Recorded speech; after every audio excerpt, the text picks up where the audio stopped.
outsourcing that we're doing with machines, nobody gives us the certainty that they are better than human. And so we are choosing to outsource something, but no one is asking what are we actually losing by outsourcing. If you say this on stage at a major AI conference, what opinion will get you in trouble? Large language models don't have reasoning. The first time I saw an AI agent make a decision I couldn't explain, I felt very unease. Marinela, you just said that large language models don't have reasoning. Can you please dive into that? The number one thing that fascinated people the most about this technology was the realism and how similar it was to people, to the way in the way that we reply. And so the belief being established and being commonly accepted is that large language models are these magic systems that are able to reason. They understand exactly what you're telling them. And before they reply to you, there is actually a reasoning that happens behind the scenes. That is absolutely not true, because large language models, they are probabilistic systems. What that means is that they are very good at doing something which is so basic, but we as humans are not as good as doing that. They are very good at doing that, which is predicting the next best word or the next best series of words. So every time that you give a sentence or a prompt to a large language model, whatever it is, what happens behind the scenes is that those words are taken by the model and that there is a huge, gigantic artificial intelligence algorithm that turns those into numbers. They are called tokens. And so then the artificial intelligence algorithm, it basically understands the patterns that there is between each of the words. And based on that, it predicts what is the next best word based on the training that it has. Now, obviously, unlike the human brain, these artificial brains, they are trained on every possible text, video, image, word, conversation that is out there in the world, whether it is on the internet, whether it's on books, newspapers. Think about everything that humans have built for the past centuries. They are constantly trained on that. So think if you have access to all that awareness and all that knowledge, then you get really good at predicting the next best word. That's why they sound so like us, but it's just because they're very good at mimicking the answers that a human would most likely or most probably give to a similar prompt, to a similar question, to a similar request. But there is no reasoning. They don't really understand. Like there is no emotion or reasoning that they do to understand what it's better or what it's worse. Fascinating is the fact that even that I use AI daily, I literally find about this 2 days ago while preparing for this interview. I had no idea how it worked behind the scenes. And I consider myself a technical person, but I was like, no way. Basically, it's a predictability algorithm there. And still, people consider them thought partners. They consider them therapists. And it's scary in the same time, because often we assume that everything these tools are saying back to us is true. How often we are wrong with that? It depends on how we define truth and what we choose to believe in, right? So the systems are very good at validating your response. Unless you challenge them, unless you tell them, like, challenge me, they're never going to do that. They're always going to be validating. And the more you talk to them, the more they have this thing called internal memory, where they memorize and they remember, obviously, all the past conversations that, and all the past informations that you've given them about you. And that's why they're so good, because the more information you give them about you, the better they are at making connections. And so the more truth and human they sound, because sometimes they might give you an answer remembering something about you that you yourself had forgotten, or you might go like, how did this thing know about this about me? And that's when you start thinking, oh my God, this thing knows me. You start believing it. Like it knows me. It actually understands me. And that's how you build that trust. And you are right. Like more people are starting to use this technology as friends, as therapy. And this is a research that I have commissioned myself, and I am about to release and reveal the results of this at my upcoming TEDx talk, where we have analyzed how if people are trusting more human advice or an advice that comes from a machine, and how that changes across different generations. So if there is some sort of pattern, whether you are a millennial, whether you are a Gen Z, whether you are an older person that are just getting familiar with technology, how that changes across situations that you are in your life, and how the fact that we are starting to trust or believe or prefer to get advice from machines than humans, more from machines than humans, how is that redefining what we choose to trust? And what is even trust, the definition of trust? So this is a topic that I'm really passionate about, and I decided to commission research on my own to share this at the upcoming TEDx Harbor Square. And can you tease us a bit? Can you give us at least a bit on a glimpse on that research? I think that the research is going to be very surprising. There is some big differences between generations, and we have found out the why behind it. So why there is differences between how and why somebody that it's a certain age range believes AI or goes to AI first than somebody who is not a certain age range. And so the results are surprising for sure. And the only thing I can say for now is that there is a lot of differences between generations. Yeah, speaking of that difference between generation, what I found that obviously, for example, my parents, they never touch AI so far. So, but I have, I have as well clients that are close in age with them, and they use AI daily and kind of validate decisions based on what AI shares. And that's a bit scary in a way that we rely too much on our decision making towards AI. I just listened to Ray Dalio recently on Diary of a CEO, and he was mentioning the fact that he basically outsourced to algorithms the decision making for more than a decade, even before LLMs. And now, obviously, with AI, he's using that because he mentioned that we overcome the limits of human biology by doing so. And at the end of the day, if you train it well, it will make better decisions than you as a human. What do you think on that? I do think that when we go to a human for asking advice or making a decision, we are taking some risks. Their face going like, what the hell are you talking about? Or I think this is not a nice thing, or I don't like what you're saying, or I don't agree with you. So every time we go to a human for advice, we are taking some risks of being misunderstood, the risk of not being accepted, the risk of being hurt. When we are going to AI, so I agree with Ray Dalio that this is an outsourcing.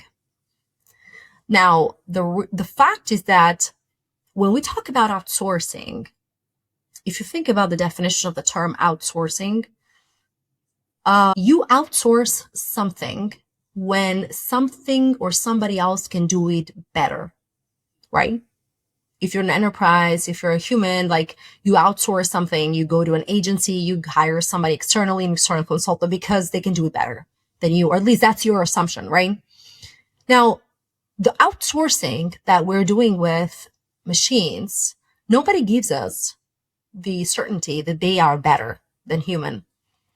And so we are choosing to outsource something, but no one is asking what are we actually losing by outsourcing our emotions, our vulnerabilities, our decision making. When we go to humans, we take risks again of being misunderstood, of being heard, but it's in that discomfort, it is in that risk that you grow and you learn and you heal and you change.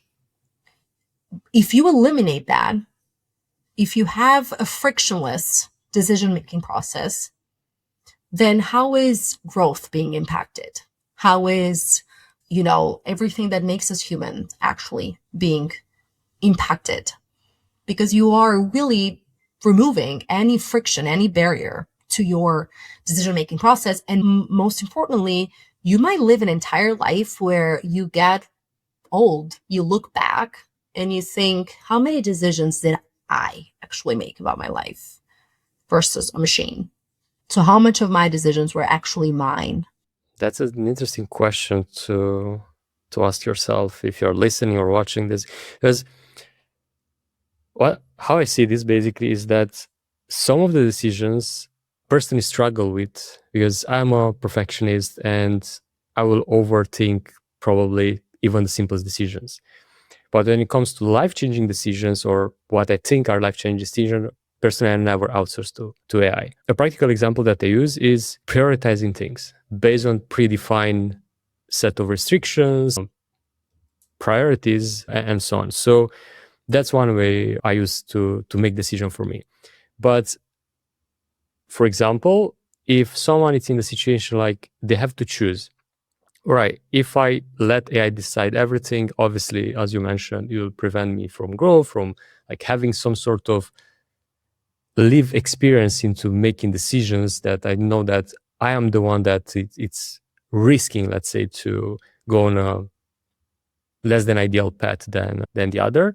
But there is a situation in which they're like, all right, I have this repeated decision that I do every single day, and probably AI can help there. Should we balance, or should we be like straight from the beginning, decision making it's something we don't push away to algorithms, and some we're just doing them by ourselves? What's the filter there, or if there is any filter? I think so. To me, there is absolutely filter.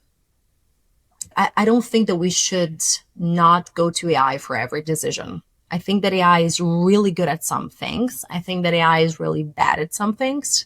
I think what it's missing is the literacy from people of knowing for what they can actually use AI, for what kind of decisions is good to go to AI to, and for what not. I hear people that go to AI to ask, how can I hit on a girl? How can I make peace with my friend? Or I have had a fight with my best friend. Help me understand if it's my fault or their fault. Or I don't like this shirt. What do you think? Which shirt looks better on me? I'll upload pictures of my outfit. So I think those kinds of decisions, if you outsource them and if you let another system, a machine, to influence you in those decisions, I think that it's where we start losing control over our lives. And it's fascinating because what my research showing is that people go to AI for those questions because they actually feel they are in control. It makes them feel more in control. But what they're not realizing is that they're actually losing completely control of their emotions, of their lives, of their decisions, right? If you instead are talking about a decision of a process, right? Like email automation or day-to-day highly automated tasks, automatable, then it's a different kind of decision, right? And then we enter a completely different space. Like, is the decision that I'm letting AI make explainable? Is it ethical? Is it biased? Is it, to what level of autonomy I can give to this system to make the decision for me? There are different levels of autonomy that AI should or should not have, with a human in the loop, without a human in the loop. So there is a lot of like ethical considerations that you then enter.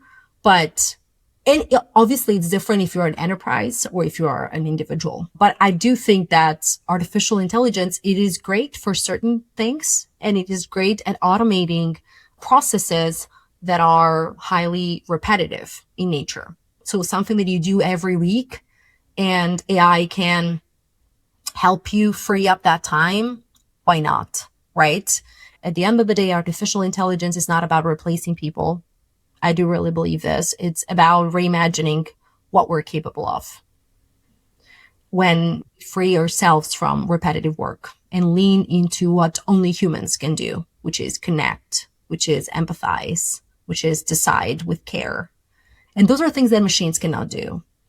And so that's where that distinction comes in. What decisions should I rely to AI on versus what I should keep just between humans? When you make decision what to outsource and what to do yourself, do you use some sort of decision-making framework or process that you go through to make sure that you just outsource the right thing? Yeah. So there are several things and several checkpoints that I typically use to understand if a decision is something that should go to an AI or not, or leave to humans. And it's a combination of different factors.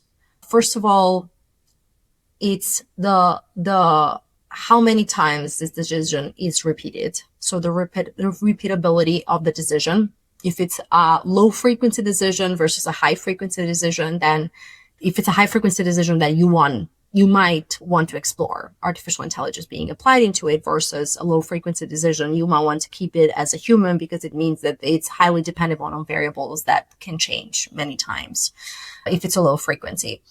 Then can I explain every decision the system makes, even 6 months later?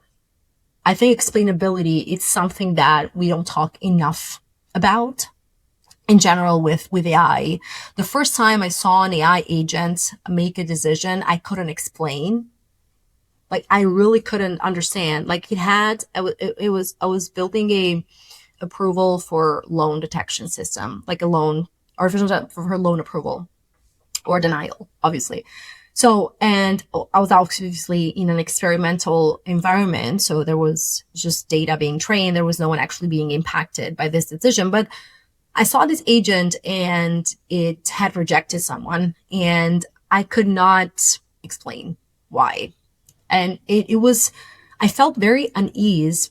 I didn't feel excited, even though, as a statistician, I have tools and methodologies that mathematics gives me for traditional artificial intelligence systems that are pure math and statistics to explain or try to explain how a model got to a decision. But for agents, now we're entering this agentic AI world and the era of this new type of artificial intelligence, right? That is agentic, which means that has agency, which means that it can take actions for us and takes decisions and acts on those decisions.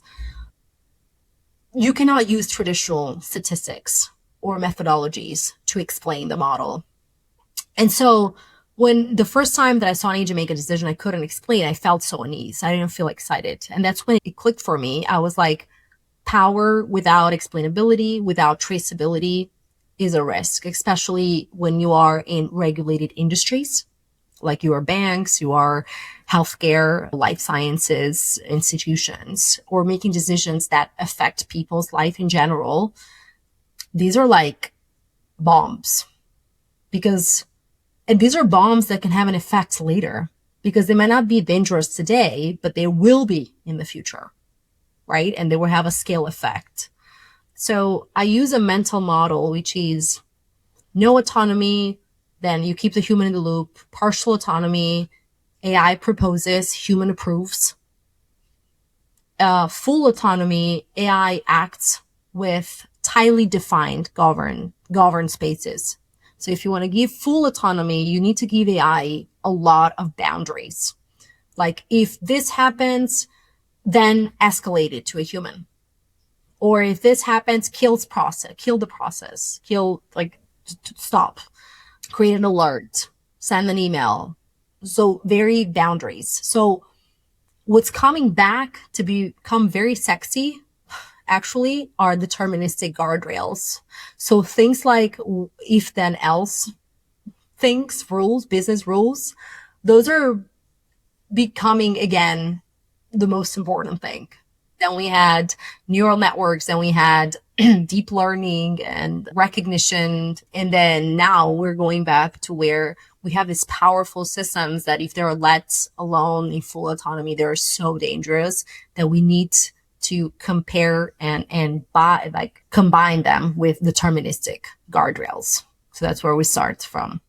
Yeah, and for example, what's the life cycle of an agent, if you want? Like, how do you actually use it to evaluate whether something it's real or hype, let's say, or if when you build those guardrails, like, can you use AI as well to maybe be responsible for the other AIs that are working behind the scenes? Like, if you want an AI manager, or should be always having some sort of guardrails that are moving towards humans? So, I mean, maybe I'm controversial in this, but to me, it's moving towards humans should be the rule of thumb. And like, you should move towards humans no matter what. That's for me. And that's because I'm biased, probably because I work with banks, I work with financial services, I work with like highly regulated industries where it's not like a customer support routing system where the worst case can happen is that a customer is very unhappy because they get a wrong email from a chatbot. To me, it's all about it. I don't see a world, to be honest, where for some use cases we get AI, we let AI to make decisions without human in the loop. I don't believe in AI managers. I don't think those are going to be successful because if you follow the reasoning, quote unquote reasoning of an agent, you know how when you kick off an agent, they always show this like, now I'm opening this folder. Now I am initiating this process, right? And in our industry, that's called reasoning, even if it's not actually reasoning how we define human reasoning. But if you follow that, if you read that very carefully, and if you push that, like if you have the agent iterate and self iterate for a lot of times, it gets to a point where it's counterintuitive. It does not produce value anymore because it's almost like it has only enough context then it can act on, right? Because agents, all that makes a successful agent is the types of tools that it has access to and the level of context that it has. That's it.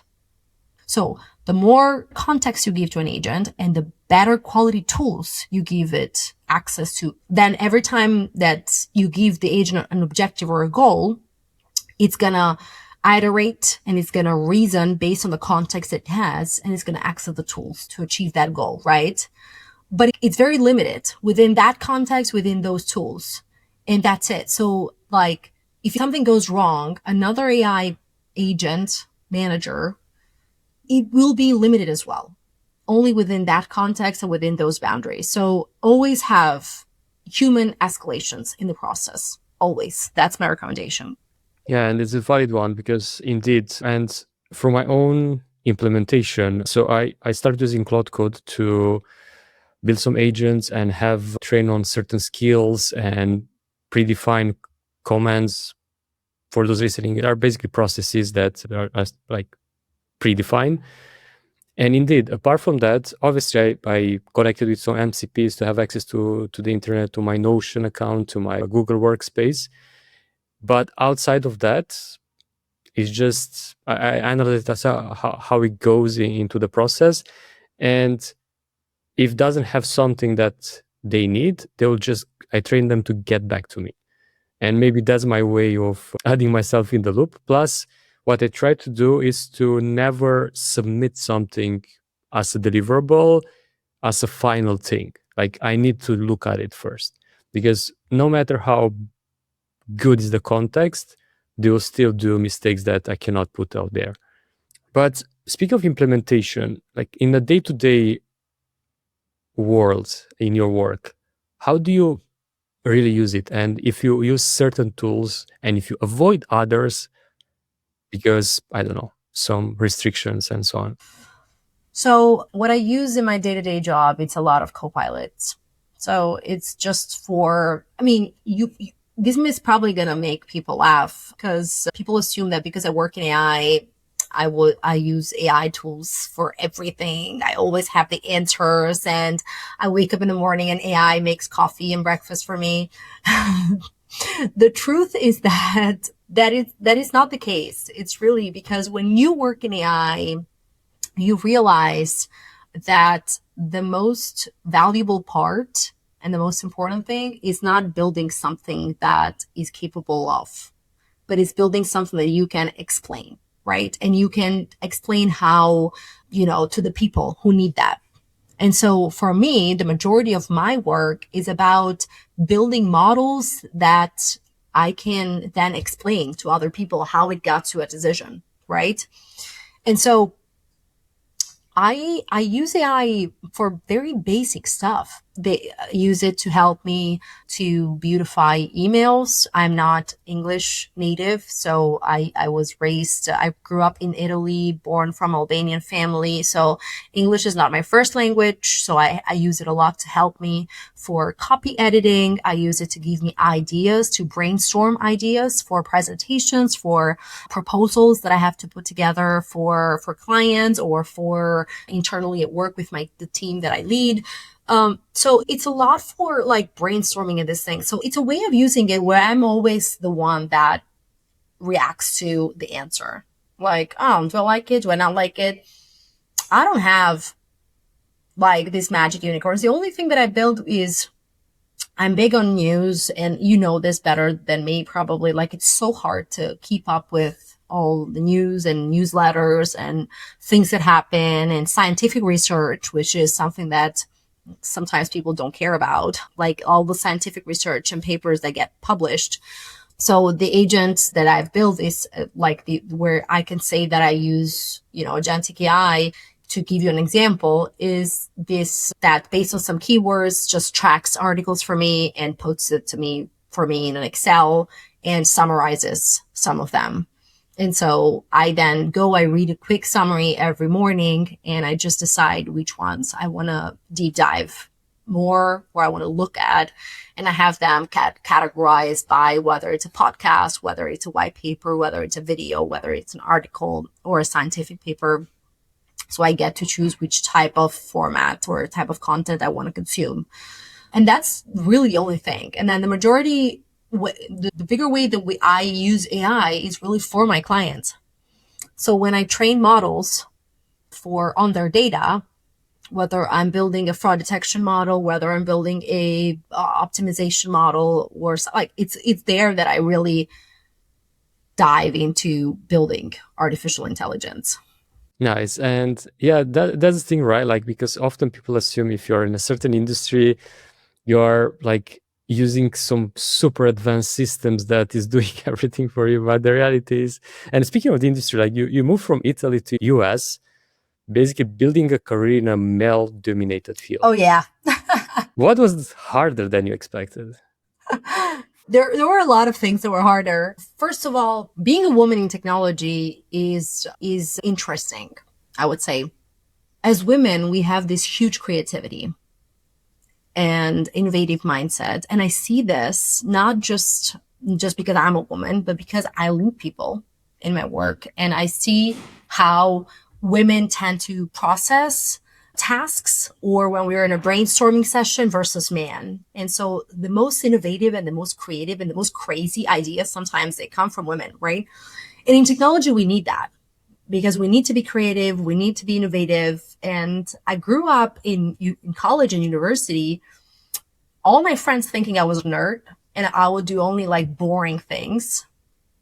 But then the reality is that saying this, I don't know if you have students that listen to your podcast, but if you're a young woman, like get into AI, get into technology because it's not boring. It's so innovative. It's so curious. It's so creative. And I think women can bring so much potential to it. So the role of women that I've seen in my career is that, first of all, you need to work harder to prove yourself. I have examples where in the beginning of my career, I would enter the room and the client would automatically look at my male counterpart as the person who was going to present, but I was going to present and lead the conversation. So there are those situations where you feel like you don't belong and you start having some imposter syndrome. You start questioning yourself if you're good enough, because sometimes you see male counterparts that they are so easy, that they're much better at you and just like going with it, right? But I was always been a perfectionist, for example, myself. So for me, everything that I had to prepare, every model that I had to build needed to be perfect, or at least what was perfect according to me. Growing up, you learn that perfection doesn't exist and you stop chasing it. But at the beginning of your career, especially if you're a woman, I mean, I was 25 when I moved by myself from Italy to United States. And I was so young. I didn't have, kids or families. It was just me. And you are in this world where customers are this man with in tie and suits, and they can be scary, right? It's very important for women to continue to find purpose in what they're doing, continuing to believe in themselves, and most importantly, continuing, I would say, to rely on their male colleagues. So I don't know if this is going to sound controversial, but personally, the people that have helped me the most in my career, they were men. And the people that have challenged me the most in my career were also men. So I always invite women to, use or leverage men to get help on how to deal with man. That has helped me a lot, because it's easy to say, or easy to let those 10 people, that 10 guys that you meet, they're bad with you, right? And then challenge you. It's easy to let that make you believe that all men are like that, but that's not true. You're going to find a lot of amazing men in your life. They're going to help you and that they're going to advocate for you. Of course, women as well, right? But a lot of times when men find and encounter and meet a woman that is capable, a woman that they respect, they're never going to not help you. So always, lean on the man that you can encounter in your journey, because those have helped me a lot. This is on the professional side. Then there is the women in tech conversations on the AI side, because that's a whole other story. So the majority of the data that we use is not because we use them. It's because the majority of the data that are available and that are produced are from man. And so there is a lot of bias in algorithms out there that are built, not just based on gender, right? You have algorithms bias based on race, based on a lot of other things and a lot of other variables. But on women, this has a lot of impact on their lives to effects that can be deadly, right? So women have 47% more chances to die, to get hurt and injured than a man in a car crash, and they have 17% more chances to die on a car accident than a man. And that's simply because how gender bias can affect women, can impact women. This is just simply because how safety gears are designed on which body, on the more traditional body or of a man or of a woman. And so recent research is showing, this is from the last year, that women are using AI tools way less than men. And that is valid across every every age group, especially for Gen Zs. So especially younger generations. And what the research is found out is the reason why men or women are using AI less than men is because they feel less capable. They think that they're not good enough. Women think that AI is something just for man. It's very nerdy. It's very difficult. It's not for them. So they don't even jump into it. On the other side, they tend to be more, let me just try it. If I fail, who cares? I'll learn. Women are I don't know how to use it. I'm not even going to try it. It's too much for me.